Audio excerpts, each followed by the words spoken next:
This is a review of the digestive system. In this diagram, on the left you see the accessory digestive organs. On the right you see the elements of the gastrointestinal tract. The tract begins at the oral cavity or mouth and extends to the pharynx, esophagus, stomach, small intestine, and large intestine, ending at the anus. Accessory digestive organs are clustered into two groups.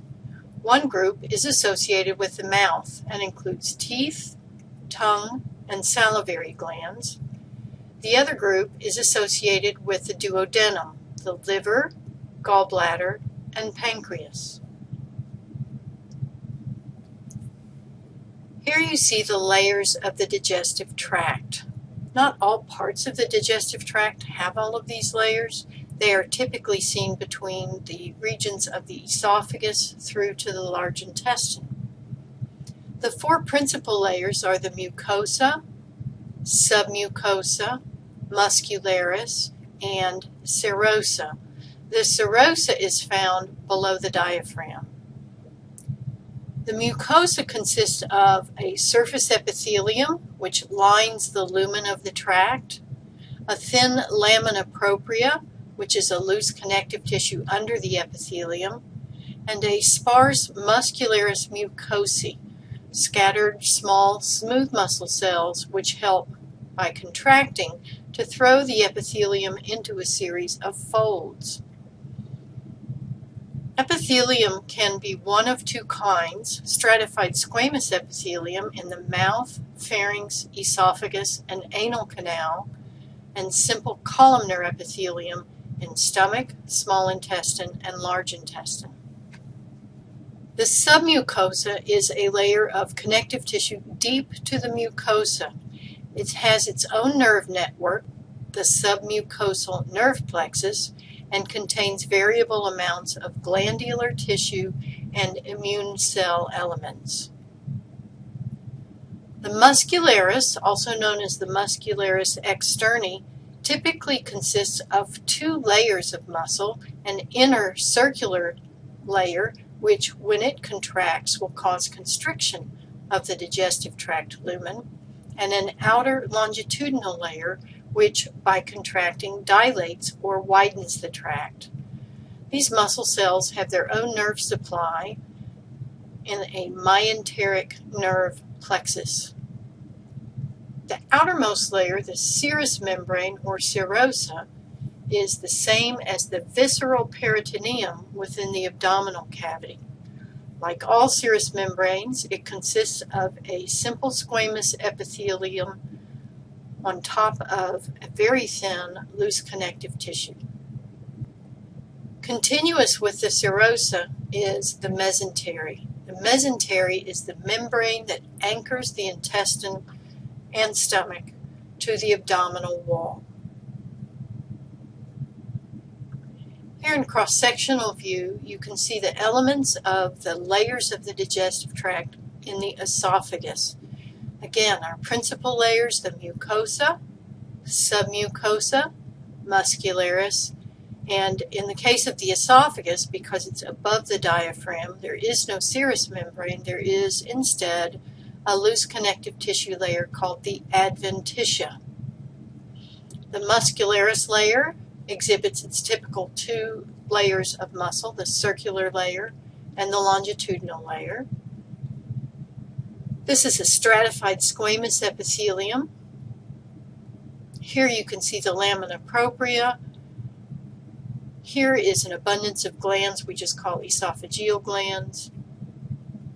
Here you see the scattered muscularis mucosae, the submucosa, the muscularis, and the adventitia.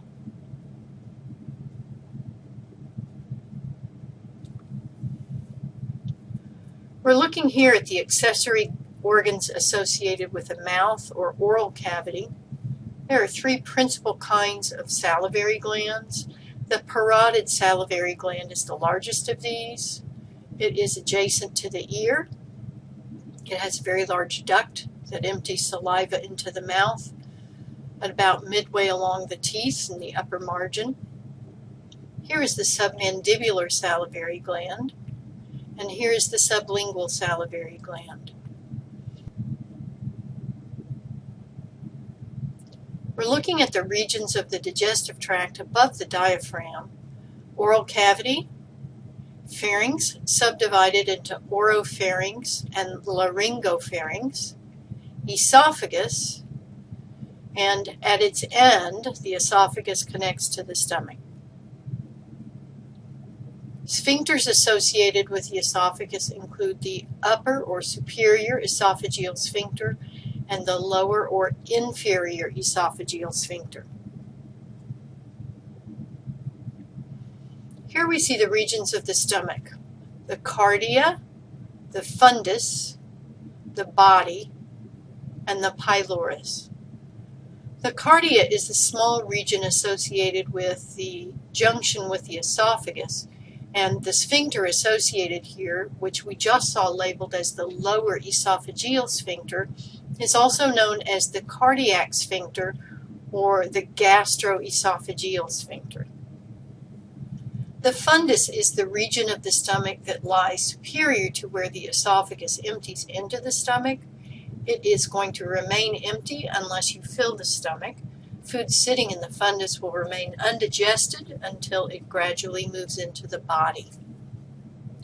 The body is the largest region of the stomach.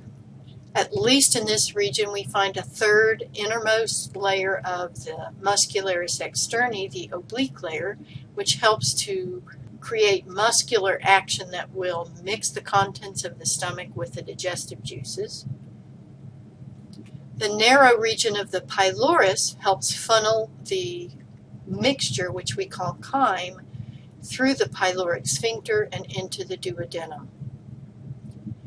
In a partially relaxed stomach, you see the gastric folds, also known as rugae. These will be stretched out when the stomach is full.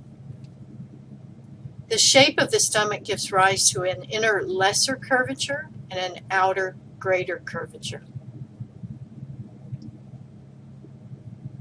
In this photograph from a cadaver dissection, you can clearly see the gastric folds, or rugae.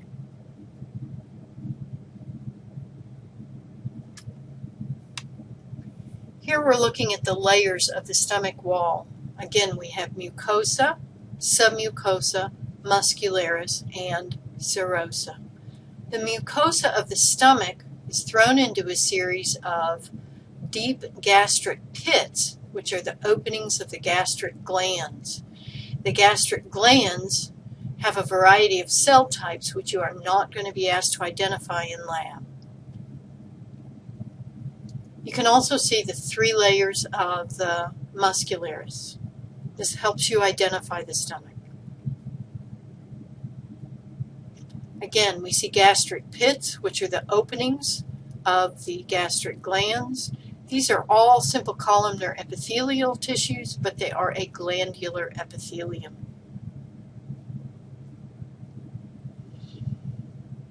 Looking at the abdominal organs associated with the digestive system, we again see our accessory organs: liver, gallbladder, and pancreas, along with 3 regions of the small intestine: duodenum, jejunum, and ileum.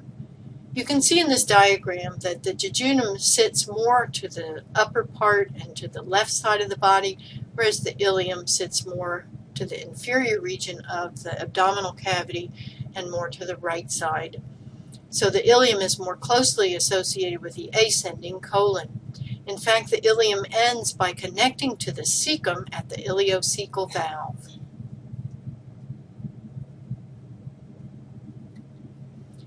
Here we see various sections of the intestinal wall, the small intestine. In this diagram, you can see that the small intestine surface is arranged in layers of circular folds. These circular folds spiral through the small intestine like the threads on a screw, helping the food mix with the intestinal juices. You can also see in this diagram that we still have our same 4 layers: mucosa, submucosa, muscularis, and serosa. And in the muscularis, we're back down to the more typical two layers, an inner circular layer and an outer longitudinal layer. At a higher magnification, you can see that each circular fold has on its surface numerous finger-like projections that are called the villi. Each villus is a small projection on the surface of a circular fold. Here you can see a single villus.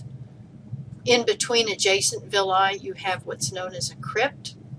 New cells are born in the base of the crypt. They advance up to the surface of the villus. The oldest cells are on the uppermost tip of the villi, and as they age and die, they are simply shed off the surface. Simple columnar epithelial cells of the intestinal epithelium are absorptive cells, and they typically have an abundance of microvilli. Interspersed between them are goblet cells. Goblet cells are known to produce mucus that helps to lubricate and protect the surface of the tract. Each villus has its own blood supply, an arteriole, a capillary bed, and a draining venule, and each villus has its own lymph vessel called the lacteal. At a higher magnification, we can review those components again. Here is the blood supply of the villus, an arteriole, a capillary network, and a venule. Here is the lacteal. It's called a lacteal because the fluid found within it is typically milky white, carrying the fat droplets that have been absorbed. You have lymphatic nodules found in the lamina propria. The lamina propria is quite extensive, and the submucosa is quite diminished. Here we're looking at what's called the biliary system, although some components have been removed. The liver is not shown in this diagram so that we can see clearly the right and left hepatic ducts. The right hepatic duct goes to the right lobe of the liver. The left hepatic duct goes to the left lobe of the liver. The right and left hepatic ducts join together to form a very short common hepatic duct. The common hepatic duct connects with the cystic duct. The cystic duct and common hepatic duct together form the common bile duct. When digestion is not occurring, the sphincter of the bile duct remains closed and bile backs up to be stored in the gallbladder. If bile is stored for a sufficiently long period of time, the gallbladder reabsorbs some of the water and concentrates the bile.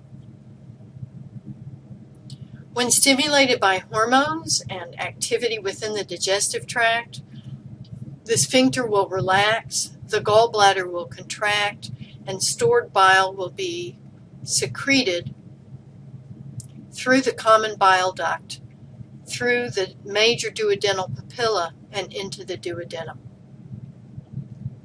We also see in this picture the pathways through the pancreas.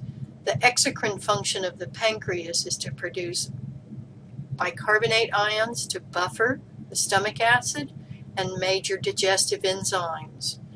These pancreatic fluids will enter the main pancreatic duct and the accessory pancreatic duct.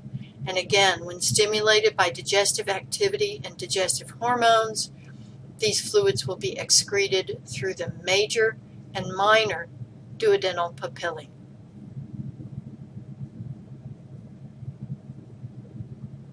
Here we see the structure of the liver. The liver is divided into its two major lobes, right and left, by the falciform ligament, which is an extension off of the mesentery. The round ligament of the liver runs through the falciform ligament. From an inferior view, you can see the two smaller lobes of the liver, and you can see the position of the gallbladder embedded in the inferior right surface of the liver. Here you can see the hepatic portal vein as it enters the liver next to where the hepatic artery enters the liver. And here you can see the inferior vena cava. The hepatic veins are not visible in this view because they are embedded into the surface of the liver.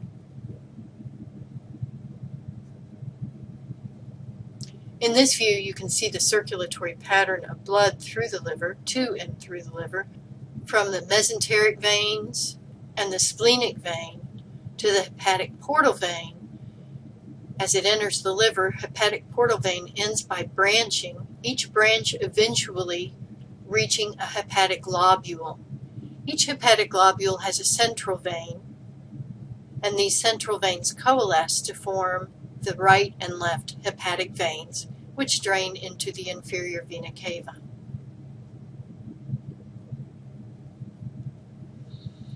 Here you see the structure of the pancreas. The head of the pancreas is encircled by the duodenum. The body of the pancreas ends at the tail. Most of the pancreas is retroperitoneal. Only the tail actually projects into the peritoneal cavity. The main pancreatic duct extends from tail all the way through the head. In many people, an accessory pancreatic duct is also found in the head, and in some people these are actually two separate glands, a very small separate pancreas and a larger pancreas. The hepatopancreatic ampulla is that very short region where the common bile duct joins with the pancreatic duct. Next, we're going to look at the regions of the large intestine. The large intestine is divided into the cecum with a small appendix, the colon, the rectum, and the anal canal. The large intestine begins at the cecum. This is the ileum, the last part of the small intestine. This is the ileocecal opening here. There is a valve here, the ileocecal valve, that prevents backflow from the cecum into the ileum. The cecum is a dead end, a blind-ended pouch, giving rise to an opening into the vermiform appendix. The appendix lining is filled with lymph nodules, which help with an immune function. It's very easy for matter to get trapped in the appendix if it gets inflamed, leading to appendicitis. Ordinarily in humans, fecal material does not stay in the cecum for very long. Contractions, peristaltic contractions, will move it up into the ascending colon, from there to the transverse colon, then the descending colon, finally to the sigmoid colon. Mass peristaltic waves can carry fecal material from about halfway down the transverse colon all the way into the rectum, triggering the defecation reflex. The wall of the colon takes a peculiar appearance with small pouches called haustra due to the contraction of smooth muscle in these ribbon-like layers called the tinea coli. The blood supply to the colon comes from both the superior and the inferior mesenteric arteries. The membrane of the colon is divided into two parts. The sigmoid colon has its own membrane, the sigmoid mesocolon, as does the transverse mesocolon. The transverse mesocolon attaches to the greater curvature of the stomach. The ascending and descending regions of the colon are retroperitoneal and do not have a mesocolon associated with them. The 90-degree angle turns of the colon are called the right and left colic flexures. The right colic flexure is also called the hepatic flexure, and the left colic flexure is also called the splenic flexure. Again, you see the ribbon-like tinea coli. You also see omental appendages. These are usually just small sacs filled with fat. In the anal canal, you can see the two layers of muscle, which give us the internal and external anal sphincters. The internal sphincter is a continuation of the smooth muscle of the colon wall. The external sphincter is a continuation of the skeletal muscle of the pelvic floor. Only the external sphincter is under voluntary control. Here you see the microscopic appearance of the wall of the colon. Again, we see these deep pits of simple columnar epithelial cells. These are called intestinal glands. They are easy to distinguish from other regions of the intestinal tract by the packed appearance of the goblet cells.